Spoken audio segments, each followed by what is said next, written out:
Tetap bersama kami, Tubabaku Streaming Radio. The Goodness of Tubabaku. Assalamualaikum warahmatullahi wabarakatuh. Om Swastiastu, Namo Buddhaya, Shalom, salam kebajikan. Tabi pun. Ya, baik Tubabaku, apa kabarnya hari ini? Semoga senantiasa selalu diberikan kesehatan dan tentunya selalu semangat untuk menjalankan aktivitasnya di siang hari ini. Baik Tubabaku, akan kembali ditemani oleh saya, Sekar Kirana Nova Muda Putri, dalam Dialektika, Dialog Interaktif Tubabaku. Mengantarkan dialektika, siang hari ini juga kami akan membahas mengenai seberapa pentingkah bahasa untuk generasi bangsa. Nah, manusia sebagai makhluk sosial membutuhkan sarana untuk berinteraksi dengan manusia lainnya di masyarakat. Bahasa merupakan alat komunikasi sosial yang berupa sistem simbol bunyi yang dihasilkan dari ucapan manusia. Lalu bahasa juga menjadi alat pemersatu bagi bangsa. Namun dengan adanya perkembangan zaman, apakah bahasa juga mengalami penyimpangan penggunaan yang dapat merusak tatanan bahasa itu sendiri? Untuk menjawabnya telah hadir membersamai kita, yakni Rahel Bella Krisna sebagai Duta Bahasa Provinsi Lampung tahun 2023. Nah, Hel, gimana nih kabarnya? Waduh, puji Tuhan sekali, sangat baik pada hari ini dan sangat antusias sekali mengikuti kegiatan podcast di Tubabaku. Oke. Kak Sekar, gimana kabarnya? Kabarnya alhamdulillah luar biasa sehat. Walaupun siang hari, tapi semangat kita harus semangat 45 Betul dong ya. sekali. Oke, tanpa lama-lama lagi nih Kak Rahel ya. Kita mungkin langsung aja ke pertanyaan pertama nih.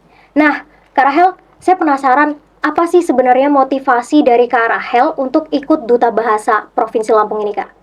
Baik, terima kasih atas pertanyaannya, Kak Sekar.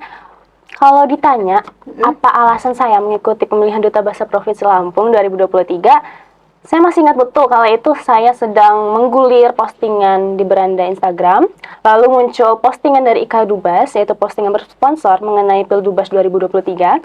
Saya di situ muncul sekali keinginan atau niat bahwa motivasi itu ada dua, intrinsik dan ekstrinsik. Seperti sisi mata uang. Di sisi intrinsik, kebetulan saya merupakan seorang yang memiliki kemampuan linguistik dan kemampuan literasi yang cukup baik. Jadi, saya sangat tertarik sekali saat melihat postingan IKA Dubas, di mana di bio profil akun Instagram pribadi IKA Dubas itu mencakup bahwa ia merupakan bagian dari generasi literasi bangsa Indonesia. Nah, maka dari itu, sama halnya dengan misi saya, yakni ingin menjadi sosok pemecah masalah. Bagaimana seperti yang kita ketahui, di tengah-tengah masyarakat saat ini, kemampuan literasinya sangat minim. Betul. Sudah itu ada berbagai masalah di mana eksistensi buku di lingkungan kita itu sangat minim. Apalagi ditambah dengan penggunaan bahasa Indonesia yang semakin kesini, semakin digeser atau dinomorduakan oleh bahasa lain. Maka dari itu alasan mengapa saya mengikuti pemilihan Duta Bahasa Provinsi Lampung secara intrinsik. Namun secara ekstrinsiknya, saya mengikuti pemilihan Duta Bahasa Provinsi Lampung ini dikarenakan fakta sosial dan data yang ada. Seperti yang saya alami begitu ya, mengobservasi dari lingkungan masyarakat sekitar, saya melihat banyak sekali, seperti yang telah dikatakan tadi, penggunaan media sosial itu menggeser adanya perilaku penggunaan bahasa Indonesia bagi masyarakat. Lalu, kurangnya literasi bagi masyarakat Indonesia itu menjadi pemicu saya ada di sini. Maksudnya saya sebagai duta bahasa, di mana saya sebagai sosok pengudi yang menjadi reksa bahasa di Indonesia. Mungkin teman-teman Tubabaku bisa mencari tahu apa itu reksa. Jadi reksa itu adalah sebuah penjaga kalau di dalam KBBI. Jadi fungsi duta bahasa itu menjadi sosok penjaga dari bahasa Indonesia sendiri.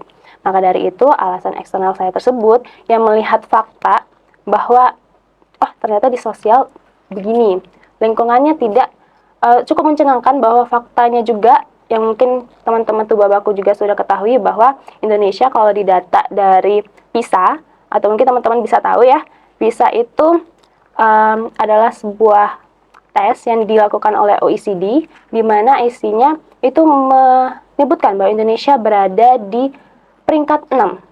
Peringkat 6 tapi dari bawah. Jadi literasi Indonesia itu sangat turun. Maka dari itu, fakta sosial yang ada dan data yang ada bagi kita, apalagi terlebih bagi Kantor Bahasa Provinsi Lampung, itu tentu menciptakan sebuah ruang bagi kita untuk punya niat dan kontribusi yang baik dalam hal literasi, begitu. Oke, baik sekali ya. Berarti hadirnya Rahel ini bisa menjadi apa ya, sebuah perwakilan untuk menyuarakan keresahan-keresahan itu tadi ya, Hel ya? Betul sekali. Iya, oke Kak Skara. Rahel. Pertanyaan selanjutnya nih Kak. Tujuan dari diadakannya dan dipilihnya Duta Bahasa itu sendiri nih untuk apa sih Kak? Baik, kalau ditanya tujuan, tentu tujuan pemilihan Duta Bahasa Provinsi ini ada di berbagai provinsi ya kan. Jadi untuk pemilihannya sendiri, tujuannya itu sama sebenarnya.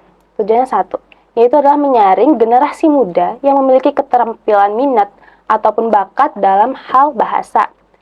Tetapi semakin ke sini, Balai Bahasa atau Kantor Bahasa dari pusatnya sendiri itu menyuarakan juga mengenai literasi.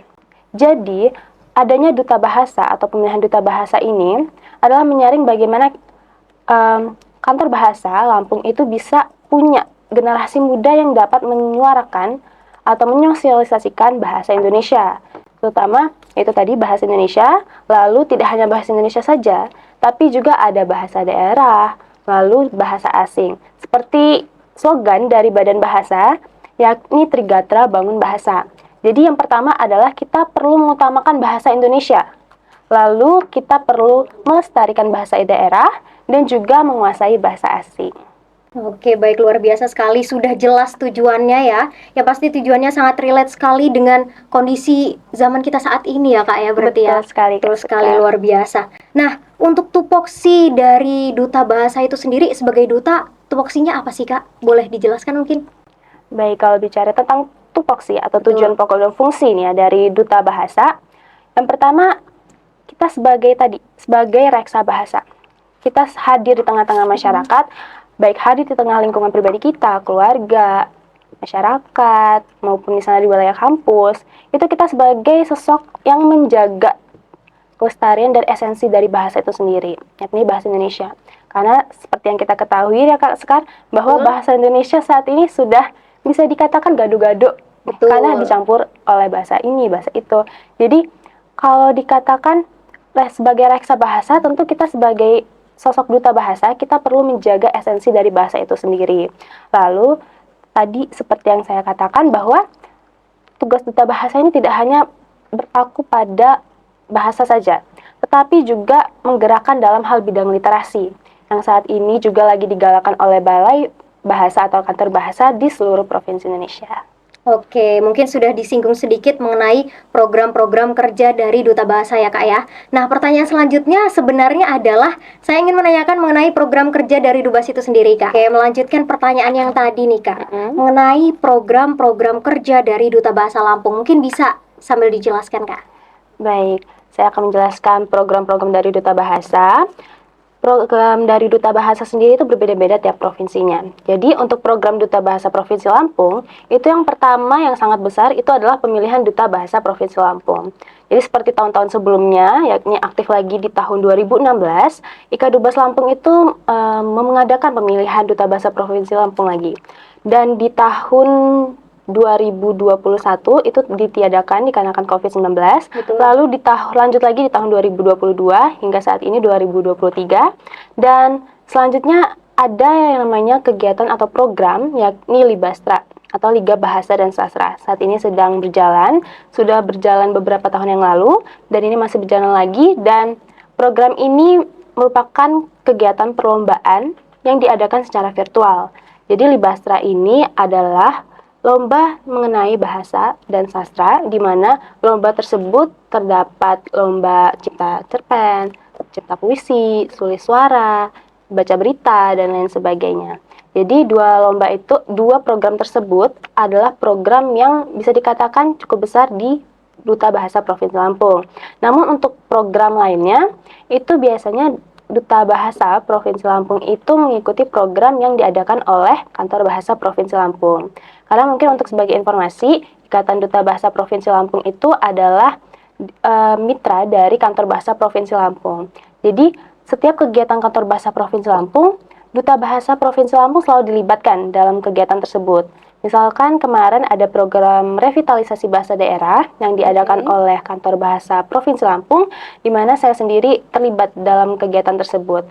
Dan sebagai informasi juga bahwa program revitalisasi bahasa daerah itu merupakan program canangan dari Badan Pengembangan dan Pembinaan Bahasa. Jadi selain mitra dari Kantor Bahasa Provinsi Lampung, kami sebagai Duta Bahasa Provinsi Lampung juga itu menyuarakan program mengenai pelestarian bahasa daerah yang diadakan oleh Badan Pengembangan dan Pembinaan Bahasa. Begitu, Kak. Oke, tadi ada program yang namanya Libastra ya Kak ya? Betul Nah, sekali. program itu dapat diikuti oleh partisipan umum atau ada batasan-batasan ya Kak? Baik, kalau untuk bicara partisipan, Betul. lomba tersebut diadakan untuk masyarakat umum dengan rentang usia 18 sampai 25 tahun. Jadi terbuka secara nasional, terbuka secara umum, dan mungkin teman-teman Tubabaku yang dalam hal ini dengan rentang usia 18 sampai 25 tahun ya Kak, bisa mengikuti kegiatan Libastra yang diadakan tahun ini. Yang berminat ya Kak ya? Betul sekali. Berarti tingkatnya tingkat nasional, tetapi tetap ada batasan usia di dalamnya Kak ya? Betul sekali. Oke, baik kalau begitu. Kita lanjut ke pertanyaan selanjutnya Kak. Nah, menurut Kak Rahel sendiri nih Kak, seberapa penting sih Kak sebenarnya penggunaan bahasa Indonesia yang baik dan benar? Baik. Ditanya seberapa penting atau ditanya vitalitas mengenai urgensi bahasa Indonesia begitu ya. Betul. Kalau bisa dikasih rentang skor vitalitas atau urgensi bahasa Indonesia saat ini, saya bisa menjawabnya 11/10. Begitu ya. Dari skor 1 sampai 10 saya menjawabnya 11/10. Karena memang sepenting itu. Kita sebagai masyarakat Indonesia begitu, bangsa Indonesia yang tinggal dan lahir serta besar di Indonesia, itu tentu sangat penting menggunakan bahasa Indonesia. Mengapa? Karena dalam kegiatan sehari-hari, bahkan saat seperti saat ini ya Kak ya, kita perlu menggunakan bahasa Indonesia yang baik dan benar. Dan kalau berbicara menggunakan bahasa Indonesia, kita kan merupakan masyarakat atau bangsa Indonesia yang dimana Indonesia sendiri itu merupakan masyarakat yang memiliki multikultural. Efek samping dari multikultural adalah multilingual, di mana kita bisa berbicara bahasa apa saja. Kita bisa berbicara bahasa daerah masing-masing, begitu ya Kak. Jadi, misalkan saya seorang Batak gitu, seseorang yang bersuku Batak. Saya berbicara dengan Kak Sekar yang berbicara dengan bahasa Jawa. Tentu saat podcast misalkan, saat melakukan siniar ini, kita berbicara dengan bahasa daerah masing-masing, tentu tidak akan nyambung ya Kak. Iya, tidak ada Maka dari itu, betul sekali. Maka dari itu, perlu ada yang namanya bahasa pemersatu. Maka dari itu saya katakan bahwa bahasa Indonesia itu sangat penting.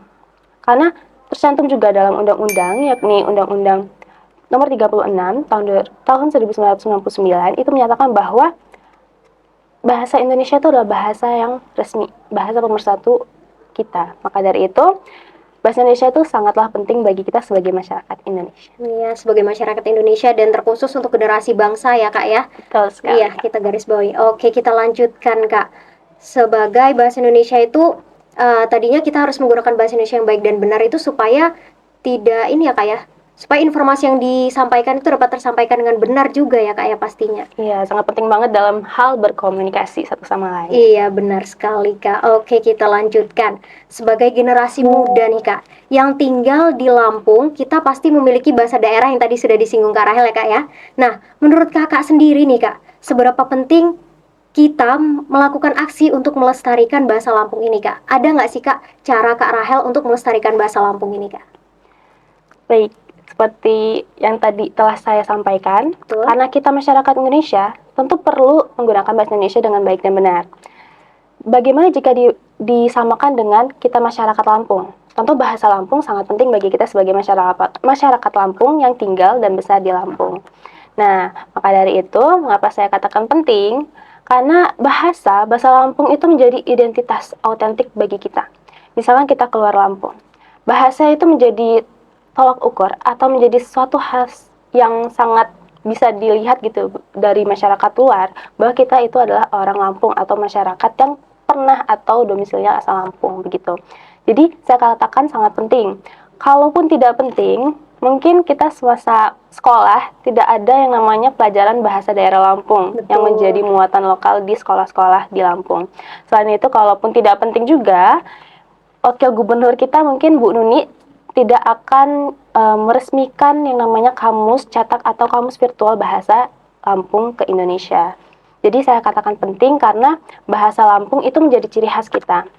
Terlebih lagi mungkin sebagai fakta menariknya, kita mungkin bisa melihat di wisata Tulang Bawang Barat ya Kak, Betul. di Islamic Center itu banyak sekali aksara Lampung dan juga penggunaan bahasa Lampung. Di situ saya sangat tertarik sekali dan sangat mendukung sekali urgensi bahasa Lampung diadakan di ruang publik.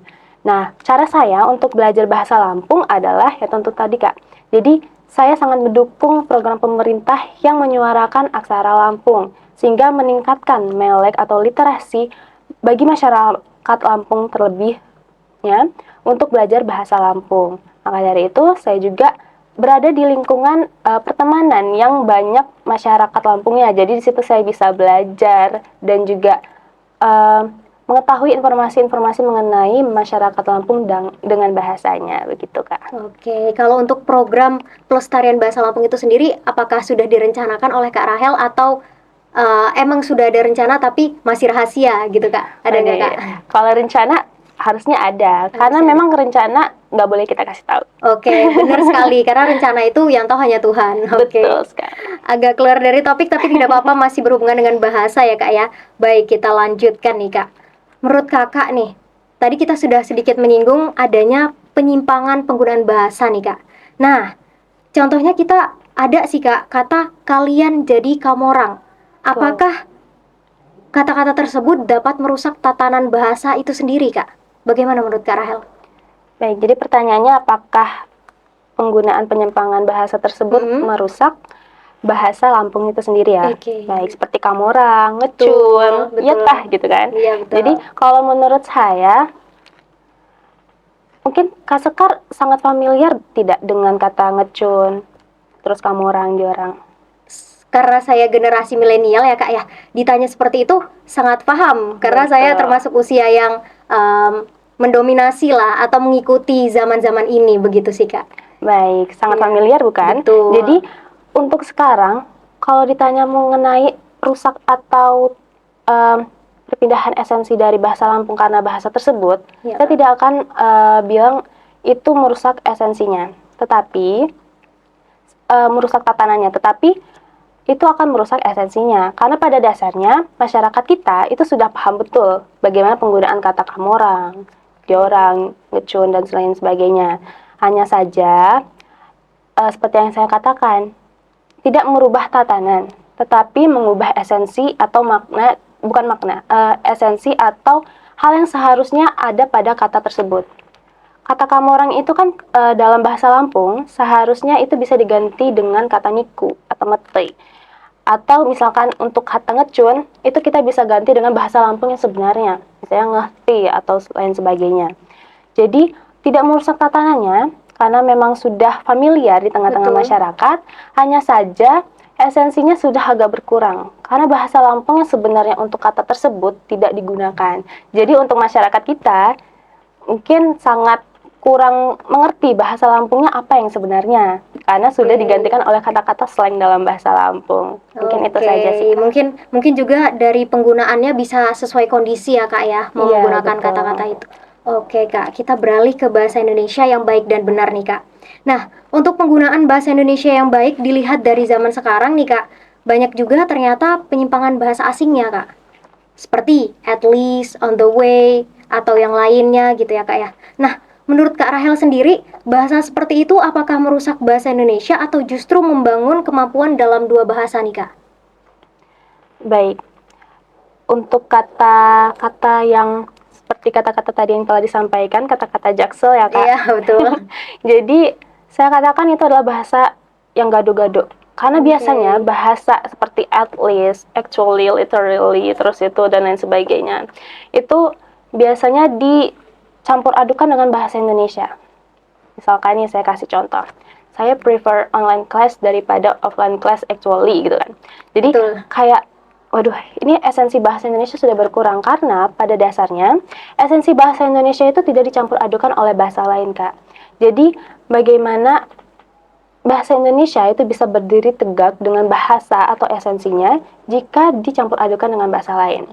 Saya bisa katakan hal tersebut tidak akan merusak bahasa Indonesia jika bahasa seperti yang telah disebutkan seperti bahasa Jaksel tadi tidak dijadikan satu kalimat atau dijadikan satu paragraf oleh bahasa Indonesia.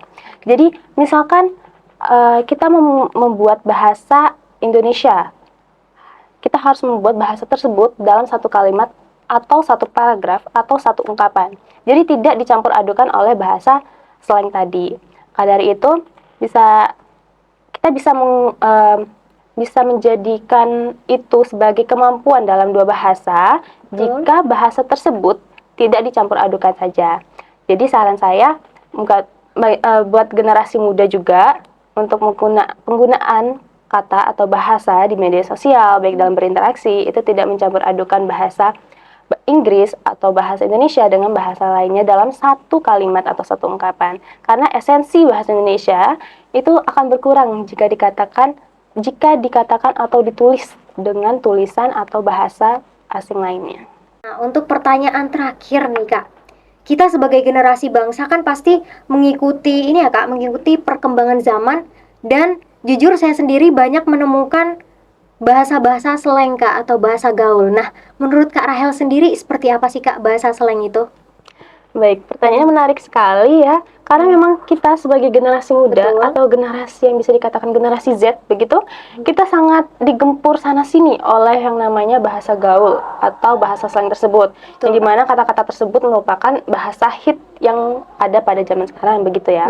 Jadi kalau menurut saya pada dasarnya bahasa slang itu adalah bahasa yang sering diungkapkan pada kegiatan atau ruang publik yang secara informal. Jadi bahasa-bahasa tersebut adalah bahasa-bahasa yang tidak ada di KBBI atau tidak formal, yang biasanya dikatakan atau sangat jarang ditulis pada untuk komunikasi antara satu sama lain begitu. Jadi yang perlu digarisbawahi adalah informalnya. Karena bahasa slang merupakan bahasa yang informal, jadi tentu saja untuk kita yang mungkin tidak ada di ruang publik yang formal, sangat bisa dikatakan sangat tidak masalah dengan adanya bahasa slang, asalkan tidak diumbar-umbar secara publik dan juga tahu bagaimana penempatan dari bahasa tersebut. Lalu kalau dikatakan bahasa slang itu sangat familiar, betul sekali, karena memang perkembangan zaman ini atau arus digitalisasi ini sangat menciptakan banyak bahasa baru ya Kak ya. Jadi ya kita sebagai generasi muda harus banyak-banyak memfilter bagaimana penggunaan bahasa yang tepat dan baik. Tetapi alangkah baiknya begitu jika kita generasi muda yang walaupun kita ada di zaman sekarang, kita tidak luput dari yang namanya bahasa Indonesia yang baik dan benar. Karena bagaimanapun juga bahasa Indonesia yang baik dan benar akan mempengaruhi bagaimana interaksi atau komunikasi kita, baik atau tidaknya, buruk atau tidaknya, begitu. Oke, jadi menurut Kak Rahel sendiri nih Kak, dengan adanya bahasa slang itu dapat memudahkan aktivitas atau cenderung mengganggu atau menghadang gitu Kak? Kalau saya katakan menghadang atau menjadi hambatan, itu bisa saja menjadi hambatan di ruang publik formal seperti kita saat ini begitu. Karena untuk penggunaan bahasa slang itu tentu akan mempengaruhi banyak masyarakat. Karena untuk mendengar atau mengetahuinya saja akan banyak digunakan oleh generasi muda. Sedangkan fakta sosialnya saat ini, generasi muda saja sudah tidak menggunakan bahasa Indonesia yang tepat, Kak. Jadi untuk lebih meningkatkan bahasa slang atau tetap menyuarakan bahasa slang di sekitar kita, tentu akan mempengaruhi eksistensi dari bahasa Indonesia sendiri. Maka dari itu, seperti yang saya katakan, tidak masalah asalkan selama itu di ruang lingkup yang kecil ataupun di ruang virtual yang dimana hanya beberapa orang saja dan tidak digunakan untuk hal-hal yang bersifat formal. Maka dari itu bahasa Indonesia sangat penting karena seperti apa yang saya katakan, bahasa slang itu biasanya digunakan karena sudah terbiasa dengan bahasa slang dalam kehidupan sehari-hari. Nah, karena adanya fakta sosial yang mengatakan bahwa bahasa Indonesia sudah mulai digeser, jadi alangkah baiknya kita membiasakan bahasa Indonesia dengan baik dan benar. Karena memang fakta saat ini benar ya Kak, kalau bahasa Indonesia itu sudah tidak berdiri lagi esensi yang tepatnya karena sudah banyak dicampur adukan dengan bahasa slang maupun bahasa asing lainnya. Menurut saya, bahasa Indonesia itu adalah bahasa prioritas tanpa batas karena kita bisa menggunakan bahasa Indonesia sebagai bahasa pemersatu kita. Maka dari itu, kita harus membiasakan bahasa Indonesia agar esensi bahasa Indonesia dari eksistensinya itu tidak lepas dari kita sebagai masyarakat Betul Indonesia. sekali Kak. Tapi berbicara mengenai bahasa slang itu sendiri ya Kak, bahasa slang kan pasti tidak melulu perihal negatif ya Kak ya. Seperti contohnya mager, baper, atau bucin. Nah, saya cukup penasaran nih Kak, mengenai KBBI nih. KBBI yang kita lihat kan Kak, fokus tujuan kita untuk mencari apakah bahasa Indonesia ini benar atau tidak begitu kan Kak. Nah, apakah bahasa-bahasa slang ini sudah diserap oleh KBBI Kak? Karena yang kita tahu ya, kita tidak dapat menghindari adanya perkembangan zaman dan juga perkembangan teknologi. Seperti itu, bisa dijelaskan mungkin Kak? Baik, kata-kata yang disebutkan tadi Mager, bucin, baper, baik, seperti itu baper. Kak. Untuk sekarang KBBI itu sudah sangat menyesuaikan bagaimana penggunaan bahasa Indonesia yang ada di tengah-tengah masyarakat. Seperti kata-kata tadi mager, bucin, baper, itu sudah tersedia di Kamus Bahasa Indonesia. Nah, untuk penggunaannya sendiri tentu saja tidak masalah asalkan itu balik lagi kepada penggunaan bahasa Indonesia.